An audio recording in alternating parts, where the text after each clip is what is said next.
para siswa SMA kelas 11 yang berbahagia. Selamat berjumpa kembali dalam pembelajaran kimia daring. Mudah-mudahan dalam pembelajaran ini semuanya dalam keadaan sehat, sehingga dapat mengikuti pembelajaran daring dengan baik. Pada pembelajaran kimia daring kesempatan hari ini, kita akan membahas tentang isomer dari senyawa hidrokarbon, termasuk juga reaksinya. Setelah pembelajaran selesai, nanti diharapkan kalian bisa menuliskan isomer dari beberapa senyawa hidrokarbon, termasuk juga tata namanya. Demikian juga nanti bisa menentukan hasil reaksi, baik reaksi oksidasi maupun reaksi adisi dari senyawa hidrokarbon. Untuk lebih jelasnya, marilah perhatikan dengan baik slide presentasi sebagai berikut. Bagi para siswa yang sudah membaca pada buku paket maupun pada LKS, tentu sudah pernah membaca tentang istilah isomer maupun sedikit melihat tentang reaksi kimia senyawa hidrokarbon. Apakah pengertian isomer? Marilah kita perhatikan struktur senyawa hidrokarbon berikut. Ini ada struktur 1, kemudian struktur 2, dan struktur 3. Kalau kalian perhatikan dari ketiga struktur ini memiliki rumus molekul yang sama, yaitu C5H12. Jadi ketiga struktur ini, baik yang pertama, kedua, dan ketiga, itu memiliki rumus molekul yang sama, yaitu C5H12. Karena strukturnya berbeda, maka namanya pun berbeda. Seperti yang sudah kita pelajari, untuk struktur 1 itu namanya adalah N-pentana atau normal pentana. Struktur 2 namanya adalah 2-metil butana, sedangkan struktur 3 adalah 2,2 dimetil propana. Apakah perbedaan daripada ketiga struktur tadi? Kalau kita lihat, yang berbeda dari ketiga struktur ini adalah rantai karbonnya. Jadi ketiga struktur ini yang berbeda adalah rantai karbonnya. Yang pertama ini adalah rantai lurus, yang kedua ini adalah rantai bercabang, cabangnya 1, sedangkan yang ketiga adalah cabangnya 2. Senyawa yang memiliki rumus molekul yang sama, sedangkan rumus strukturnya berbeda, itu disebut dengan istilah isomer. Sekali lagi, senyawa yang memiliki rumus molekul yang sama, rumus molekulnya adalah C5H12, sedangkan strukturnya berbeda, maka namanya pun berbeda. Dari ketiga struktur itu adalah N-pentana, 2-metil butana, dan 2,2 dimetil propana, itu disebut dengan istilah isomer. Ketiga senyawa itu merupakan senyawa isomer. Jadi isomer kalau dilihat dari perbedaan daripada struktur senyawanya, maka isomer dapat nanti dibedakan menjadi isomer kerangka atau isomer rantai. Itu perbedaan strukturnya dilihat dari kerangka atau rantai karbonnya. Kemudian isomer posisi, perbedaannya dilihat khusus pada senyawa alkena dan alkuna, posisi dari gugus fungsi atau dari ikatan rangkap 2 pada alkena dan posisi ikatan rangkap 3 pada senyawa alkuna. Isomer geometri nanti itu dilihat pada senyawa alkena. Demikian juga nanti ada istilah isomer optik yang kita pelajari pada kesempatan kali ini ada 3 ini, ke isomer kerangka, posisi, dan isomer geometri. Struktur 1 sudah jelas, ini yang paling mudah kita buat. Ini adalah struktur dengan rantai lurus atau rantai terbuka. Namanya adalah N-heksana atau normal heksana. Kemudian kalau dari rantai lurus ini kita buat cabang, nah, kalau satu cabang metil misalnya, maka cabang ini pasti kita taruh di tengah, tidak ada cabang paling ujung. Jadi misalnya taruh nomor 2, berarti rantai induknya berkurang 1.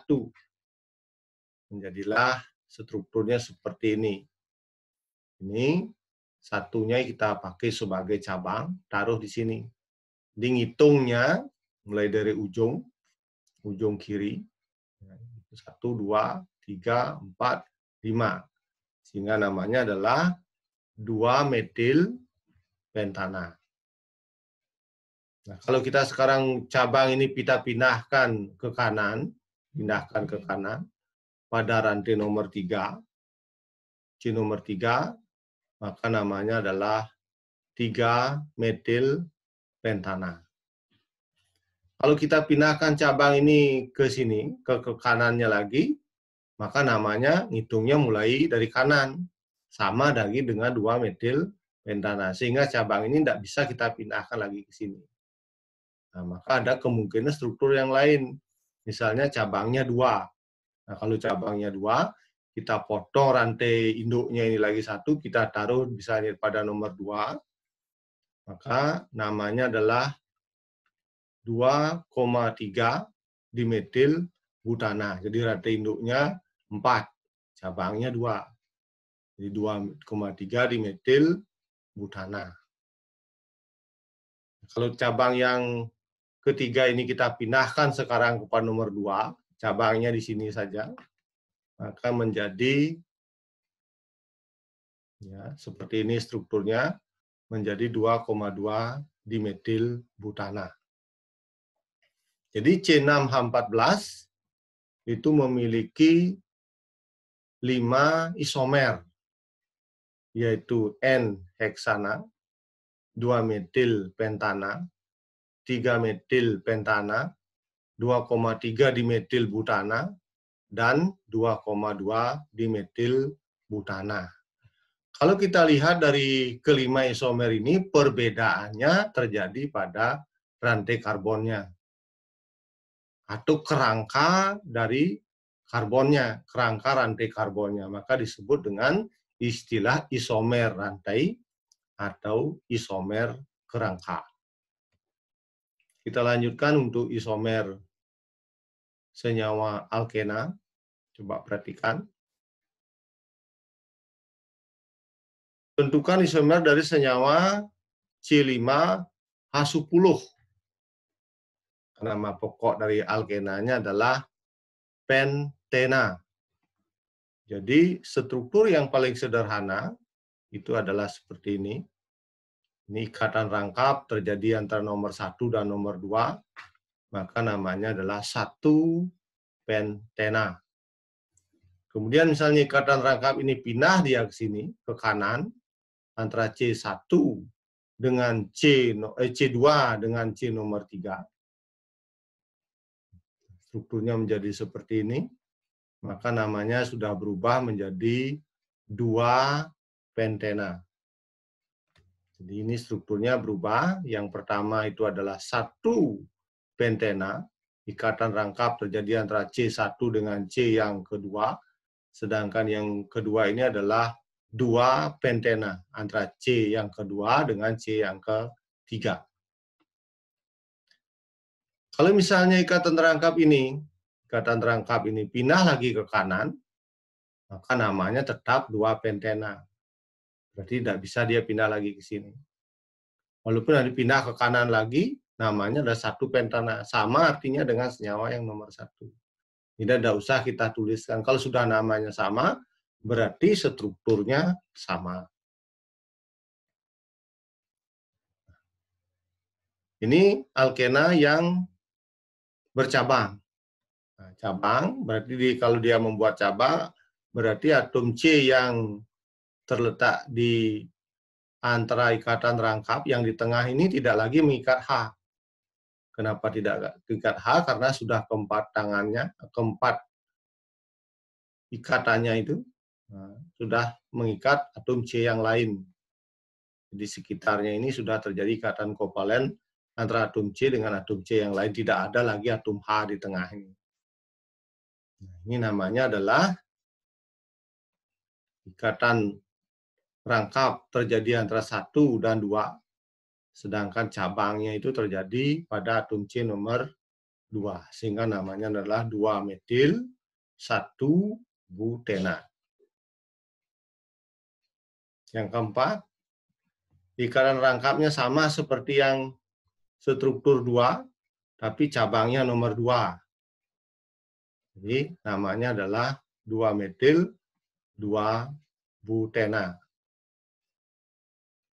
Yang terakhir, ikatan rangkapnya nomor 1. Ini dari ke kanan, dipindah ke kanan, dan nomor 1 yang sama dengan yang paling atas ini. Tetapi cabangnya pada nomor 3. Sehingga namanya adalah 3-metil 1-butena. Nah, coba lihat sekarang perbedaan dari kelima struktur ini. Misalnya struktur 1 dengan struktur 2, apa perbedaannya? Struktur 1 dengan struktur 3 itu misalnya apa perbedaannya? Nah, dengan demikian, dari melihat perbedaan itu dapat kita simpulkan bahwa struktur 1 dengan struktur 2, ya, struktur 1 dengan struktur 2, itu merupakan isomer posisi. Jadi isomer posisi. Kenapa isomer posisi? Karena perbedaan dari struktur 1 dan struktur 2 ini terletak pada posisi ikatan rangkap duanya. Kalau ini terjadi antara atom C nomor 1 dan nomor 2, sedangkan ini adalah 2 dan 3. Jadi terletak pada posisi ikatan rangkapnya. Demikian juga pada struktur 3 dan 4. Coba perhatikan. Struktur yang ketiga dan struktur yang keempat. Ya, struktur ketiga dan keempat. Ini juga merupakan isomer posisi. Karena perbedaan juga cabangnya sama, tetapi posisi ikatan rangkapnya yang berbeda. Sedangkan struktur 1, 3, dan 5, itu ikatan rangkapnya terjadi antara C1 dan C2. Ini juga C1 dan C2, tetapi yang berbeda adalah rantai karbonnya. Sehingga 1, 3, dan 5 ini merupakan isomer rantai. Jadi kalau yang berbeda adalah posisi atau letak ikatan rangkapnya, itu disebut dengan isomer posisi. Sedangkan kalau yang berbeda adalah rantai karbonnya, maka disebut dengan isomer rantai. Coba perhatikan struktur berikut. Untuk alkena yang simetris, jadi ada alkena yang simetris, artinya struktur di sebelah kiri ikatan rangkap 2 dengan struktur yang di sebelah kanan ikatan rangkap 2 itu sama. Jadi atom C-nya sama, demikian juga ikatannya yang terjadi sama. Alkena yang simetris itu memiliki isomer geometri. Jadi isomer geometri ada 2. 2 butena ini adalah struktur yang simetris. itu memiliki dua isomer geometri. Kalau berhadapan seperti ini hanya berhadapan, sedangkan CH3-nya juga berhadapan, ini disebut dengan struktur cis 2-butena. Sedangkan yang kedua, ini berseberangan, hanya berseberangan, CH3-nya juga berseberangan. Ini disebut dengan struktur trans 2-butena. Cis 2-butena dengan trans 2-butena itu disebut dengan istilah isomer geometri.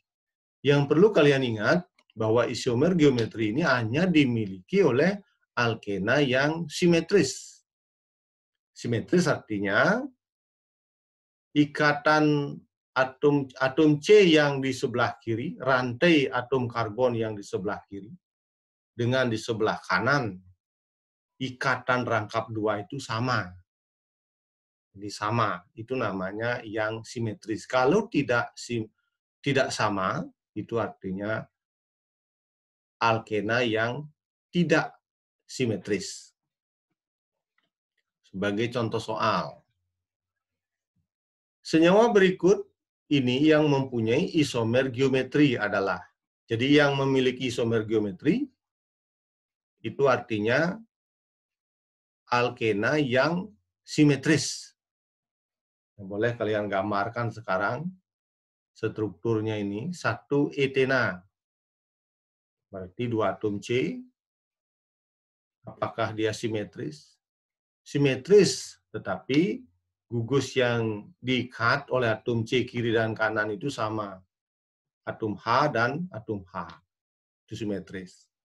Tetapi gugus yang diikat tidak sama, berarti dia tidak memiliki isomer geometri. 1 propena, 3 atom C, ikatan rangkap terjadi 1 dan kedua. 2 pentena, 5 atom C, ikatan rangkap terjadi antara 2 dan 3. Apakah ini simetris? Tidak simetris juga. 2 metil, 2 butena. Jadi 2 metil, ada gugus cabang metil pada nomor 2, dan ikatan rangkap terjadi pada nomor 2 dan nomor 3. Untuk 4 atom karbon. Apakah itu simetris? Coba digambarkan. Dan yang terakhir adalah 3 heksena. Jadi ada 6 atom C, kemudian ikatan rangkap terjadi pada atom C yang nomor 3 dan 4. Nah, manakah yang simetris? Nah, jelas kalau sudah kalian gambarkan, jawabannya adalah, ya benar, jawabannya adalah E. Jadi yang simetris adalah 3 heksena. Jadi 3 heksena itulah yang memiliki isomer geometri. Kita lanjutkan. Isomer alkuna. Jadi alkuna sama prinsipnya seperti tadi. Coba tentukan isomer dari C5H8. Coba kalian tuliskan struktur alkuna C5H8. Yang pertama kita tuliskan adalah rantai lurus. Jadi rantai lurus, ini namanya adalah 1 pentuna. Yang kedua mungkin ikatan rangkap pindah ke kanan. Maka namanya adalah 2 pentuna. Kalau pindahkan lagi ke kanan, ikatan rangkap ini, namanya akan tetap menjadi 2 pentuna juga. Jadi ini yang ketiga adalah, apa namanya ini? 3 metil, 1 pentuna.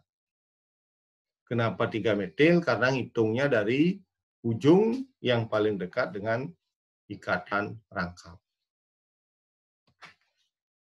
Nah, kalau kita lihat, struktur 1 dan 2 ini merupakan isomer posisi. 1 dan 2 isomer posisi. Sedangkan 1 dan 3, perbedaannya pada rantai karbonnya ini rantai lurus, ini adalah rantai bercabang. Maka 1 dan 3 itu disebut dengan isomer rantai. Nah, itulah yang perlu kalian pahami tentang isomer, baik isomer alkana, alkena, dan alkuna, yang bisa kita simpulkan pada senyawa alkana hanya memiliki isomer rantai atau isomer kerangka, sedangkan pada senyawa alkena dan alkuna itu memiliki beberapa isomer. Yang pertama isomer rantai, yang kedua adalah isomer posisi, khusus pada senyawa alkena yang simetris, itu memiliki isomer geometri. Untuk yang berhadapan, itu namanya isomer cis, sedangkan yang berseberangan, itu namanya isomer trans.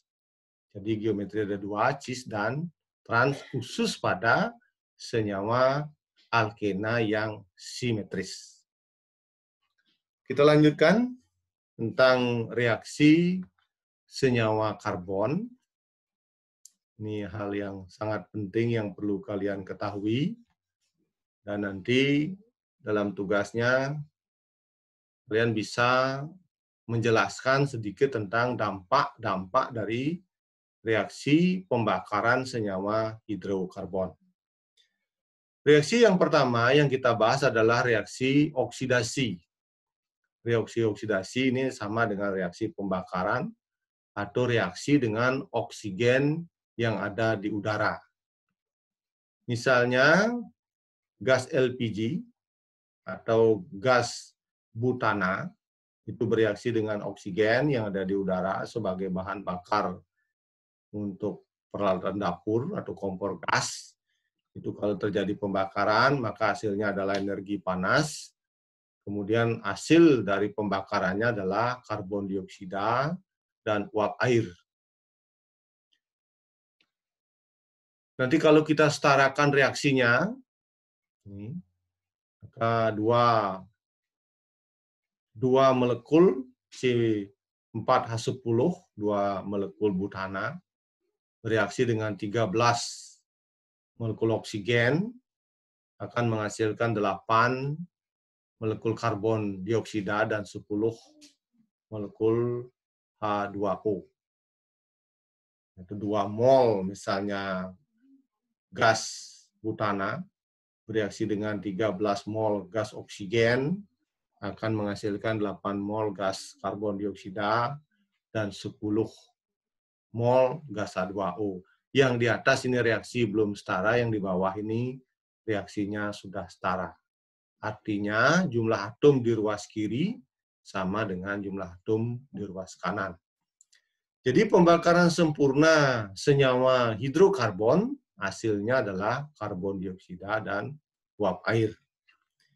Jika pembakarannya tidak sempurna, maka hasilnya adalah karbon monoksida dan uap air. Di karbon monoksida ini yang berbahaya.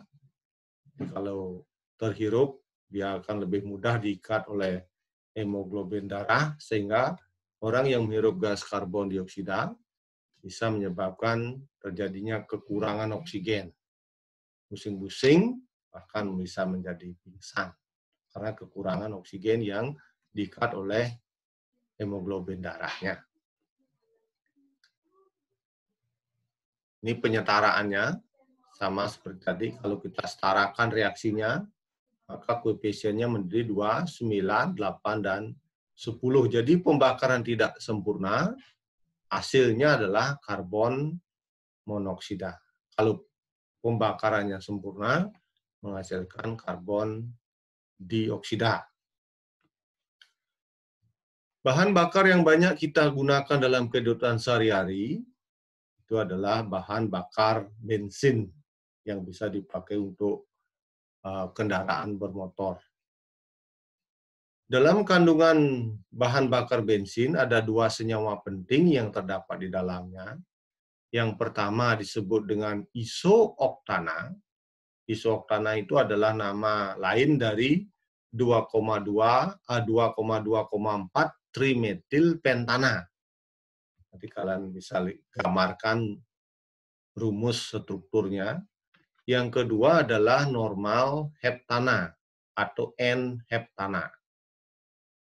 Yang terbakar sempurna di dalam kendaraan bermotor itu adalah isooktananya. Sehingga isoktana, kandungan isoktana di dalam senyawa bensin itu atau bahan bakar bensin itu sering disebut dengan istilah angka oktan. Jadi kandungan isoktana pada senyawa bensin disebut dengan angka oktan atau oktan number. Jadi bensin premium memiliki angka oktan 88.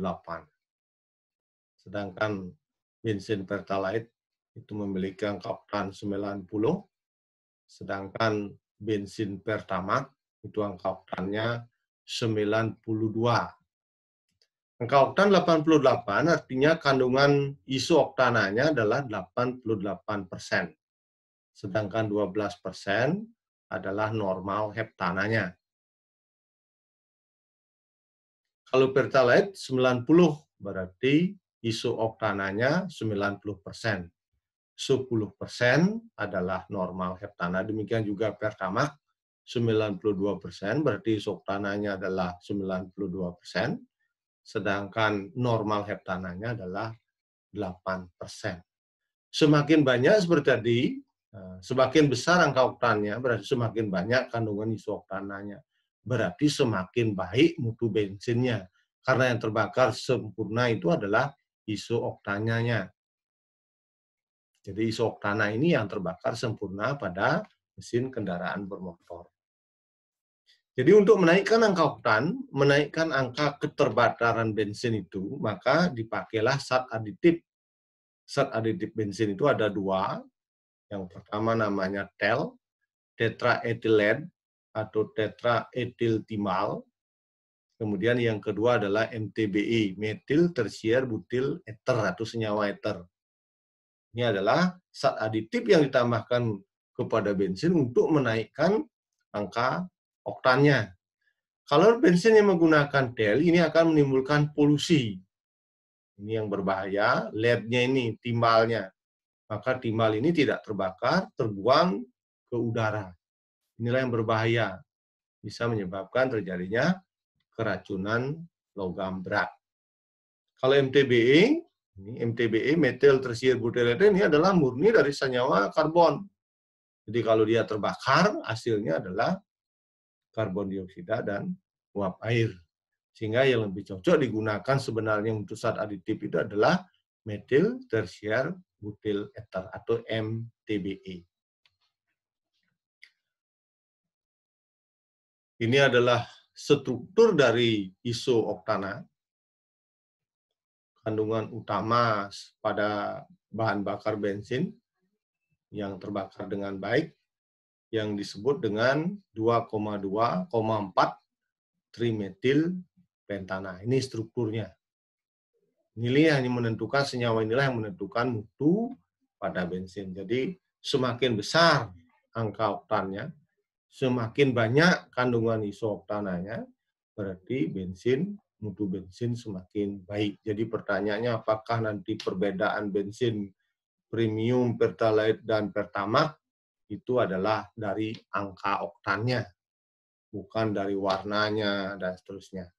Jadi kalau kalian lihat jawabnya dari warna, itu baru dilihat dari sifat fisiknya saja, bukan dari reaksi oksidasinya. Yang terakhir adalah reaksi adisi. Reaksi adisi itu artinya reaksi pemutusan ikatan rangkap, pembentukan ikatan tunggal. Reaksi adisi dari senyawa alkena. Alkena ini kalau dia adisi, diputuskan ikatan rangkapnya, kemudian senyawa atau gas klor atau senyawa klor ini bergabung, bereaksi dengan senyawa 2-butena, hasilnya adalah 2,3 diklorobutana. Ini bukan 1,2, ada 2,3 diklorobutana, nomor 2 dan nomor 3. Ini adisi pemutusan ikatan rangkap, pembentukan ikatan tunggal. Nah, ini contohnya lagi, kalau misalnya diadisi dengan asam klorida, ini adalah alkena yang simetris. Kemanapun atom H-nya berikatan, kemanapun atom Cl-nya, hasilnya akan sama. Ini pada alkena yang simetris, adisi dengan asam halogen atau asam klorida itu hasilnya akan tetap sama. 2 butena diadisi dengan asam klorida, hasilnya adalah 2 klorobutana. Bagaimana kalau alkena yang tidak simetris? Ini artinya alkena yang tidak simetris. Rantai karbon di sebelah kiri dengan di sebelah kanan ini tidak sama. Ini 2 rantai karbon, di sini 1. Tidak simetris. Kemana H-nya, kemana Cl-nya. Ini sesuai dengan aturan Markovnikov, ada aturan Markovnikov, bahwa gugus alkil itu adalah gugus pendorong elektron. Artinya lebih positif pendorong elektron. Kalau elektronnya dorong, muatan negatifnya dorong akan menjadi lebih positif. Yang lebih positif ini akan berikatan dengan yang lebih negatif. Cl ini memiliki elektronegatif yang lebih besar daripada hidrogen. Sehingga Cl-nya ini terikat pada atom rantai karbon yang lebih panjang. Jadi Cl-nya terikat ke kiri, sedangkan H-nya terikat ke kanan. Hasilnya adalah 2 kloropropana, bukan 1 kloropropana. Nah, inilah yang disebut dengan aturan Markovnikov. Jadi, yang lebih negatif, Cl yang lebih negatif ini terikat pada atom karbon yang lebih banyak. Karena gugus alkil ini disebut dengan gugus pendorong elektron. Nah, demikianlah anak-anak, jadi pembelajaran kita pada kesempatan kali ini. Nah, demikianlah pembelajaran kimia pada kesempatan kali ini. Simak dulu dengan baik, mungkin dengan cara berulang-ulang video pembelajarannya, untuk bisa mengerjakan tugas-tugas yang dipersyaratkan. Sekian dari Bapak, terima kasih atas perhatiannya. Selamat belajar.